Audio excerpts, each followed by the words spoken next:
बुधवार को बिहार में यह तय हो जाएगा कि नीतीश कुमार फिर से चौथी बार मुख्यमंत्री बन रहे हैं या तेज रफ्तार तेजस्वी सरकार, क्योंकि इस बार पूरे बिहार में तेजस्वी यादव की लहर है। निश्चित रूप से युवा चाहते हैं कि युवा मुख्यमंत्री बने और उसी के उम्मीदवार भागलपुर से विधायक कांग्रेस के अजीत शर्मा हमारे साथ मौजूद है। निश्चित रूप से क्या कुछ भाजपा और लोजपा की जो गठबंधन थी वो टूटी और उनका जो टर्नओवर वोट का अगर देखा जाए और उनका फ़ायदा कहीं ना कहीं महागठबंधन को हो, और इस बार तेजस्वी यादव की भी लहर थी। वैसे में क्या मानते हैं विधायक जी, कितने मार्जिन से वोट की जीत होगी आपकी? देखिए, ऐसा है कि आप लोग जो अलग होने की बात करते हैं भाजपा और लोजपा की, जदयू भी साथ में है, खाली वही दोनों नहीं है, आपको क्लियर कर दें। बी टीम के रूप में काम कर रहे हैं। हाँ नहीं, ठीक बात है, वो भारतीय जनता पार्टी की अपनी स्ट्रैटेजी है। इस बार ही माननीय नीतीश कुमार जी समझ नहीं पाए भारतीय जनता पार्टी को कि वो क्या चीज़ है। ये हालांकि इनको चाणक्य कहा जाता है, लेकिन अभी चाणक्य के नाना वहाँ नरेंद्र मोदी जी बैठे हैं। इनको कम सीटें आए, इसके लिए उन्होंने ये प्लानिंग करके उसको अलग किया।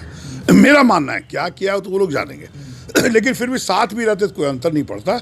इसलिए कि माननीय नीतीश कुमार मुख्यमंत्री जी 15 साल में जो भी काम किए वो लॉकडाउन में उन्होंने पूरा धो डाला। कैसे धो डाला? जो भाई बहन हमारे बच्चे हों, आपके बच्चे हों, किसी के बच्चे हों, दूसरे राज्य में काम करने जाते हैं। क्यों जाते हैं? कि माननीय मुख्यमंत्री नीतीश कुमार जी ने कोई भी बड़े कारखाना बिहार में खोलने के काम नहीं किया, तो रोजगार कैसे मिलेगा? ये लोग बेचारे जाते थे बाहर। मेरा भी बेटा बाहर काम करता है। अब क्या हुआ, जब कोरोना महामारी के चलते आपने लॉकडाउन किया, लॉकडाउन क्या सीधे 23 मार्च को आपने बंद कर दिया। मौका देना चाहिए था 4-5 दिन की, भैया जो बिहारी हो या दूसरे राज्य के लोग अपने अपने राज्य चले जाओ, लेकिन उन्होंने ऐसा किया नहीं। और माननीय मुख्यमंत्री नीतीश कुमार जी ने एकदम घोषणा कर दिया कोई बिहार से बाहर से नहीं आएंगे बिहार। भैया उसको काम बंद हो गया, वहाँ रोजगार नहीं मिल रहा, फैक्ट्रियाँ बंद हो गए, सब मालिक भाग गए, कोई काम बिक नहीं रहा है, माल कोरोना का इतना हाहाकार मचा तो वो लोग आए नहीं। अब वो लोग क्या किए, पैदल आ रहे हैं, साइकिल से लड़कियां आ रही हैं, सब लोग बड़ा कष्ट में, किसी के पैर में छाले पड़ गए, भूखे प्यासे किसी तरह घर आए, बहुत सारे तो क्वारंटाइन सेंटर में पकड़ लिए गए। इस बार जनता पूरे आक्रोशित है। यहाँ भी जब वो लोग आए, राशन नहीं मिला उनको खाने के लिए, कोई किसी को राशन कार्ड नहीं है, बहुत परेशानी है, भूखे लोग मरे हैं। इसलिए इस बार पूरी बिहार की जनता, हम भागलपुर में देख रहे हैं, पूरा उनसे नाराज है। और इस बार निश्चित तौर पर महागठबंधन की सरकार 2/3 बहुमत से बनेगी और बिहार का और भागलपुर का विकास होगा। विधायक जी, 10 लाख रोजगार देने की बात आपकी पार्टी ने कहा है। निश्चित रूप से बेरोजगारी अहम मुद्दा रहा इस बार के चुनाव में, और पहली कैबिनेट में तेजस्वी यादव ने कहा भी है, किसानों की कर्ज माफ़ी की बात कही गई, बेरोजगारों को भत्ते देने की बात कही गई है। वैसे में इस फैसले को आप लोग मतलब कि कितना ज़्यादा मानते हैं, क्योंकि केंद्र में मोदी जी की सरकार है और आपने जैसे इस मुद्दे की बात की बेरोजगारी की, तो तुरंत भाजपा वालों ने कहा कि 19 लाख रोजगार हमारी ओर से दी जाएगी, और पैसा कहाँ से लाओगे 10 लाख लोगों को रोजगार देने की? इस पर क्या मानते हैं? मैं आपको बताऊं, जब माननीय आदरणीय तेजस्वी यादव जी ने कहा कि 10 लाख नौकरियां, सरकारी नौकरियां, सिर्फ रोजगार की बात नहीं की है, पहला केंद्र बैठक जो होगा मंत्रिमंडल का उसमें देंगे। इस पर नीतीश कुमार जी ने, मुख्यमंत्री जो हमारे अभी हैं, बहुत ठहाका लगाया, जोक के रूप में बोला, क्या ये 10 लाख सरकारी नौकरी का पैसा चारा घोटाला से आएगा जो लालू जी रखे हैं? फिर 5 दिन बाद ही भारतीय जनता पार्टी, उनका जो सहयोगी पार्टी है, उन्होंने कह दिया मैं 19 लाख सरकारी नौकरी दूंगा। तो आखिर आप 10 लाख के सरकारी नौकरी पर ही आप सवाल उठा दिए माननीय मुख्यमंत्री नीतीश कुमार जी। आपका सहयोगी पार्टी 19 लाख कहाँ से देगा? मैं बताऊं कि 10 लाख सरकारी नौकरी की जो घोषणा है वो बिल्कुल दिया जाएगा, क्योंकि 5 लाख कुछ तो पद खाली हैं और 5 लाख ही सृजित करना है। हम लोग जो भी पैसा खर्च करते हैं वो जनता के टैक्स से, जनता का ही पैसा है। कोई सरकार को अपना पैसा नहीं आता, चाहे वो पेट्रोलियम से आए, सेल टैक्स से आए, जीएसटी से आए, चाहे और भी इनकम टैक्स, अन्य तरह के टैक्सेस से हम लोग को पैसा आता है। तो पैसा आएगा, उसको खर्च करेंगे। आपको बता दें, ये 10 लाख तो सरकारी नौकरी की बात है। मैं कांग्रेस की तरफ से आपको बताऊं, आपको बड़े सब जिला में बड़े बड़े कारखाना खोल के, जैसे भागलपुर जिला में एग्रो बेस्ड इंडस्ट्री 5-7 में लगवाऊंगा, तो उसमें भी रोजगार मिलेगा। उस सरकारी नौकरी के अलावे मैं कहता हूँ रोजगार मिलेगा। और मैं ये चाहता हूँ करना कि यहाँ के कोई लोग दूसरे राज्यों में नहीं बच्चे जाएं, यहीं पर उनको रोजगार मिले, काम मिले, नौकरियाँ मिले। शर्मा जी, चूँकि आप एक फिल्म स्टार के पिता हैं, वैसे में बिहार में कलाकारों की कई सारी प्रतिभा है ऐसे, और फिल्म सिटी की अगर निर्माण की जाए, वैसे में अगर स्टेडियम की निर्माण किया जाए तो जो कला के प्रतिभागी जो कलाकार हैं उनको यहाँ एक अच्छा मौका मिल सकता है, खिलाड़ियों को अच्छा मौका मिल सकता है। उस क्षेत्र में अगर अजीत शर्मा मंत्री बनते हैं या डिप्टी सीएम बनते हैं तो क्या कुछ करेंगे? मैं आपको बताऊं, इस बार जो मेरा संकल्प था, पहले भी मैं सोचा था बहुत शहर को सुंदर और विकसित शहर बनाना। अब देखते होंगे नाला में पानी बह रहा है, नाला में गंदगियां बह रही है। इस बार आपको बता दें कि सरकार मेरी बन रही है, एक भी नाला का पानी सड़ा हुआ आपको दिखेगा नहीं। मैं तो वो सिस्टम करूंगा, पूरे पर ढक्कन लगेगा। जैम की बहुत बड़ी समस्या है यहाँ। हम नेक्स्ट आ रहे हैं उसी पर, पूरा वो करेंगे, उसे पेवर ब्लॉक्स लगाएंगे ताकि उसे पेडिस्ट्रियन चल सकें, साइकिलें चल सकें। जाम को तो निजात के लिए कुछ प्लानिंग करनी होगी ना, वो करेंगे। बीच बीच में वी पोल छोड़ेंगे जिससे मशीन उसको पानी को शक करके एवरी वीक गंदगी को हटाएगा। रोड पर एक भी धूल नहीं रहेगा, सब मशीन के द्वारा शक करके पूरा क्लीन रहेगा सिटी।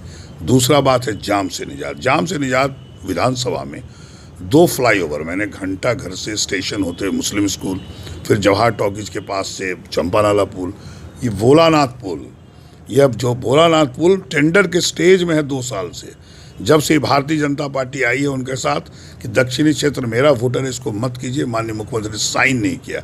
योजना विभाग में लंबित है, लेकिन सरकार मेरी बन रही है। फ्लाईओवर भी बनेंगे, सबवे भी बनेंगे और ये भोलानाथ पुल भी बनेगा। जाम से निजात मिलेगा। और शिक्षा, जब तक जो हर माँ बाप और सड़क अगर बात की जाए, स्वास्थ्य की व्यवस्था अगर समस्या है, हाँ, बुनकर की समस्या है। मैं बताऊँ आपको सदर अस्पताल की, ये अस्पताल अगर आप पीछे चले जाएं 20 साल पहले यही एक अस्पताल होता था और यहाँ 10-12 जिला के लोग आते थे, तो कभी नामी अस्पताल था। अब इसकी हालत चरमरा गई। पहले ये कब्जे में था करीब 1-1.5 बीघा, जो मैंने अपने कार्यकाल में खाली कराया। और आपको बता दें, इस बार आईसीयू वहाँ पर 50 बेड बनाने का, पूरा समुचित व्यवस्था कराने का। और ये जो भागलपुर मेडिकल कॉलेज का हॉस्पिटल है, आदरणीय अश्विनी चौबे 20 वर्ष यहाँ रहे, जब एम्स बनने की बात आई तो दरभंगा बना दिया। मैं उनसे आग्रह करूंगा, मंत्री हैं, कि भागलपुर ने आपको 20 वर्ष विधायक बनाया है, आप निश्चित तौर पर हम इस लड़ाई शुरू करेंगे एम्स बनाने का, एम्स का दर्जा दिलाने का। आप सहयोग करिए और इसको बनाइए ताकि हर भाई बहन का बीमार पड़े तो इलाज सही ढंग से हो सके। दूसरा, आपको पता, शिक्षा व्यवस्था, हर माँ बाप चाहता है कि हमारे बच्चे बच्चियाँ अच्छी शिक्षा पाए। तो आपको बताते हैं जितने स्कूल हैं, middle primary, middle school, higher secondary schools, सब में एक स्मार्ट क्लास रूम, सब में कंप्यूटर की पढ़ाई, जितना बिल्डिंग है उसको अपग्रेड करना। और कोचिंग इंस्टीट्यूट, जैसे सब लोग यहाँ जाते हैं कहीं कोटा, कहीं दिल्ली पढ़ने, मैं चाहूँगा, पलायन की समस्या भी है, जब मैं चाहूँगा कि वो इंस्टीट्यूट इतने अच्छे डेवलप करें कि एक भी माता पिता का बच्चा बाहर पढ़ने नहीं जाए, यही उसको सुविधा मिले और वो गौरवान्वित महसूस करें। निश्चित तौर पर हम करेंगे। साथ ही साथ हवाई सेवा, मेरा 10 बार सवाल है विधानसभा में, वो लोग मजाक में करते नहीं हैं, क्योंकि विपक्ष में ऐसे नहीं किए। उसमें सांसद भी हमारे राजद के थे, विपक्ष में थे, इसलिए भागलपुर को देखना ही नहीं था किसी को, चाहे प्रधानमंत्री और सबको हटा दिए कि भाई भागलपुर को छोड़ो। हवाई सेवा शुरू कराएंगे। और मैंने विधानसभा में कहा था कि गौराडी में 500 एकड़ ज़मीन है, 250 एकड़ लेके उस पर माननीय सदानंद सिंह भी खड़े होकर विधानसभा में बोले कि हाँ ज़मीन है, क्योंकि उन्हीं का क्षेत्र पड़ता है। अगर इंटरनेशनल एयरपोर्ट बनाने की बात, इंटरनेशनल एयरपोर्ट ये नहीं कि हवाई सेवा से उड़ रहा है लोग, उससे 3 फायदे हैं। एक तो बड़े इंडस्ट्रिस्ट आएंगे जो कारखाना लगाएंगे, तभी युवकों को रोज़गार मिलेगा। यहाँ पे जो बुनकर है, बुनकर की स्थिति बहुत ख़राब हो गया, खास करके लॉकडाउन में। मैं चाहूँगा कि सरकार से मैं रहूँ या सरकार में रहूँ या विधायक रहूँ, लेकिन सरकार मेरी होगी। बुनकरों को आर्थिक मदद पैकेज दिला के उनको फिर से आगे बढ़ाना, उनके शिल्प उद्योग को, रेशम को, फिर जो विश्व में स्थापित था, जो आज खरीदार नहीं आ रहे थे, हवाई सेवा जब शुरू होगा निश्चित तौर पर बाहर से खरीदार आएंगे, तो ये सिल्क उद्योग भी फिर से विश्व में इसका स्थापित करने का काम करेंगे। आपको बता दें, डेवलपमेंट का काम मेरा मुख्य मुद्दा होगा शिक्षा, स्वास्थ्य और रोजगार देने का। इंडस्ट्रीज जब आएंगे तो बड़े बड़े कारखाने, एग्रो बेस्ड इंडस्ट्री, चाहे मक्का की हो, धान का हो, गेहूं का हो, केला के घास से होता है, बोर्ड बनते हैं फैक्ट्री में, पत्ते से कास्टिक सोडा बनता है, और केला से तो दवाई फैक्ट्रियों में बहुत चीज़ बनता है, बनाना चिप्स बनते हैं। तो बहुत सारे चीज़ फैक्ट्री लगेगी यहाँ पे, और जब फैक्ट्रियाँ लगेंगी तो निश्चित तौर पर रोजगार मिलेगा। और जो आज कोरोना महामारी में जो लोग को आने नहीं दिए माननीय मुख्यमंत्री नीतीश कुमार जी, उससे बचेंगे लोग। और इस बार आपको बता दें, हम भागलपुर शहर को सबसे सुंदर और विकसित शहर बना के रहे। विशेष राज्य का अहम मुद्दा है, इसको दिलाने के लिए केंद्र सरकार से लड़ाई लड़ी जाएगी। नहीं, आदरणीय तेजस्वी यादव जी ने कहा है, देखिए उन्होंने ओथ अभी नहीं लिया, लेकिन वो मुख्यमंत्री हो चुके हैं, क्योंकि अगले बुधवार रिजल्ट आने वाला है। सरकार बन चुकी है। ये जनता का माहौल जो है सबको पता है, माननीय मुख्यमंत्री को भी पता है, नरेंद्र मोदी जी को पता है, सबको पता है। इसलिए सरकार बनने जा रही है।